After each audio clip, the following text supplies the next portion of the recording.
Hello everyone, and welcome to my newest video on how to color better. This year I've got a new format that I'm doing, so let me show you how to use colored pencils to maybe improve your coloring. I've got 4 different ones on this sheet, and then my second video will have the back side. I have my Prismacolor pencils, they're my favorites, and I've got them in order how I like them, and a handheld sharpener because I like using that. So on this sheet, it's telling you to practice different techniques. And the first one is coloring in one direction to make your coloring look neater. So I learned this from my grandmother when I was a little girl.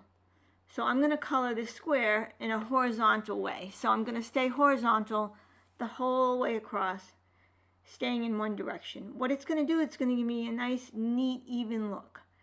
So it's a really simple way to start making your coloring look better. Little kids, you know, they're just in the moment and they're coloring and they'll go in all different directions. So maybe something like this. And that's okay because, you know, just enjoying the moment, and that's fine too when you want to do it. But for this video, it's how to make your coloring look better and neater.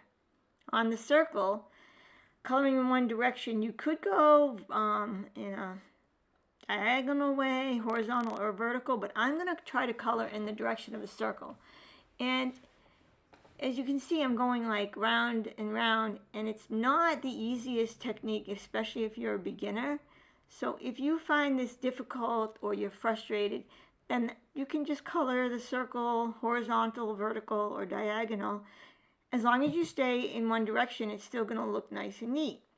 You can neaten it up a little bit. I always neaten it up afterwards, going over with the pencil.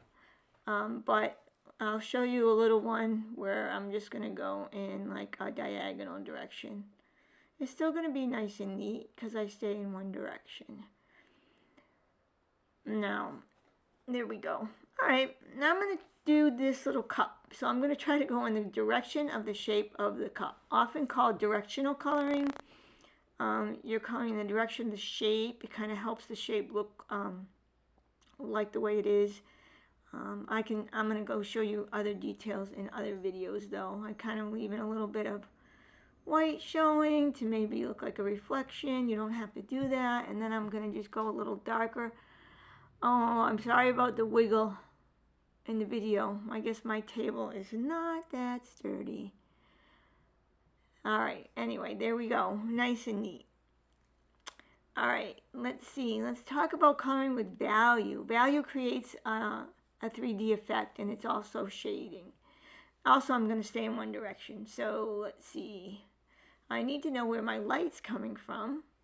So, if my light's coming from here, then I can know where it's going to be darker and where it's going to be lighter, because if you don't know already, value is the dark or lightness of something. So you make a value scale, it's dark to light.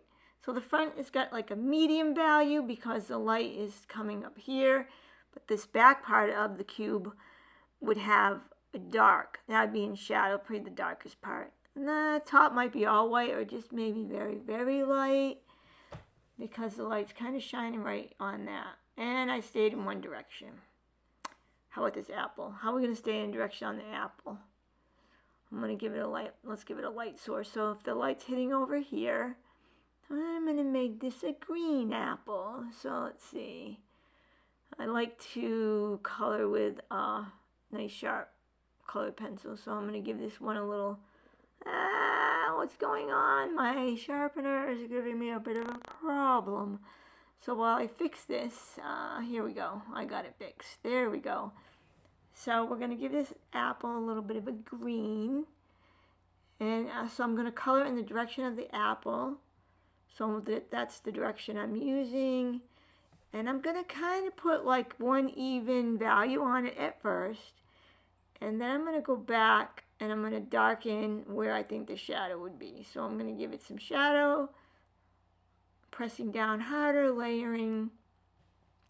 A lot of this is about layering. I don't think I mentioned that yet, but I'm layering, you know, some color on top of other color. So it's dark, you can kind of see where the light's hitting. And I might as well do the little leaf while I'm here. it's kind of tiny, so let's grab a little green there and we'll do the stem.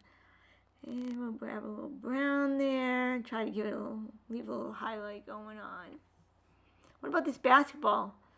It doesn't have to be orange. I'm actually going to make it like a magenta pink basketball. I can see here that I got giving you a lot of round objects. So like I said, if you're frustrated, just do another direction. You can do vertical, horizontal, diagonal. It's still going to look fine if you keep it neat. So because we're talking about value in this box, I'm giving it a little bit of a darker. Forgot to put my light on. There's my light.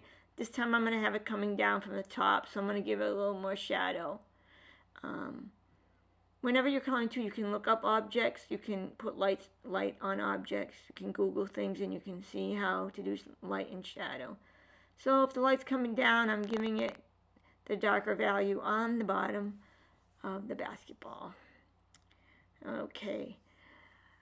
Layering similar colors. Oh, this can make your art look so much more interesting and rich. So I've got my colors in order. Like I've got the warm colors on the left, and then I start with cools, and then they're in the other. So greens to purples are cools, and reds to yellows are warms. So the warms are similar and the cools are similar. So when you're picking similar colors to blend, make sure they're similar. So these are similar.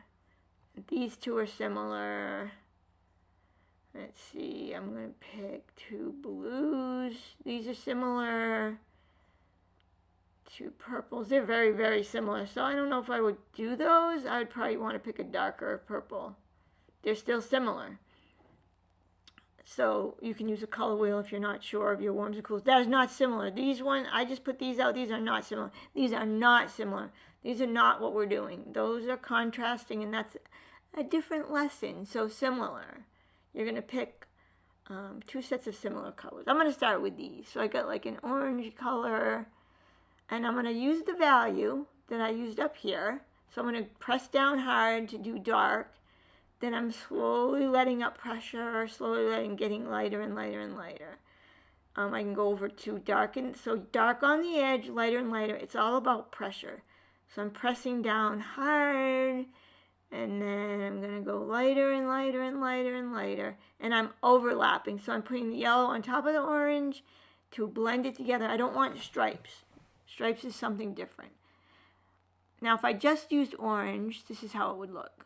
So that is not as interesting as the yellow and orange. Maybe you think so, but artistically, it is not. All right, let's see. I'm going to pick a couple blues for this one. This one looks good. All right. Again, I'll remind you, pressing down, letting up the pressure, lighter, lighter, lighter. If you're somebody who colors really darkly and presses down, this could be a challenge for you. Just try. Learning is about trying. Try it out, see how it goes, and then do your best. And if it's not your bag, it's not your bag. So there, that looks pretty cool. And I'm going to show you what if I only did solid, no value. All right, it's nice and neat, but it's not as interesting, much more interesting to layer colors. Over here we have hatching and cross hatching. So I've got a hat that might be like a straw hat because I thought it would go good with hatching. And hatching is lines, and cross hatch, you can do it with grass and things. Cross hatching is when you crisscross the lines. And I use cross hatching a lot more than a hatching. So I'm just going to go in a diagonal direction on this hat, and then I'm going to go in the opposite. I'm going to crisscross over it. It's going to give me like a textured feel. The hatching, that's hatching before I cross, and that I usually use for like other types of things. But what about value? I just kind of pointed at that. So I can bring a darker similar color, and I can give it a shadow by just cross hatching right on top of what I already colored. I can maybe get, this is kind of a similar, oh my gosh, my hair's in the way. I did some little hatches on the little band on the hat. All right, how about this shirt? Let's see. I'm going to do blues, I guess. And I kind of feel like maybe this shirt might be, if I did it stripes, it's not really hatching, that's stripes. So I'm going to do a nice diagonal teal color, and then I'm going to cross hatch it over, and it gives me like a plaid or a checkered shirt, and that on both sides. Then I'm gonna do a little hatching on the sleeve just to show you how hatching could maybe give a little bit of shadow or texture, or maybe the shirt just had different kinds of things. I'm gonna fill in the cuffs and collar solid just to make it interesting. Now, what about similar colors or shading? I could do a little hatching to shade or cross hatching, or I could make another whole color so the shirt's like a whole different pattern. Now it's like double colored plaid, and I'll just throw in a few hatches here and there. Alright, what about this heart? Hearts don't have to be red. I'm going to do green. And I'm just going to give the heart some texture. If you just wanted to give some interest to something you're doing, give it a little texture. I'm going to try some yellow on top. Maybe brighten it up. So you can try different layers. Try it out. So try it all out. Have fun with all this. Choose your own colors. And I hope you enjoy coloring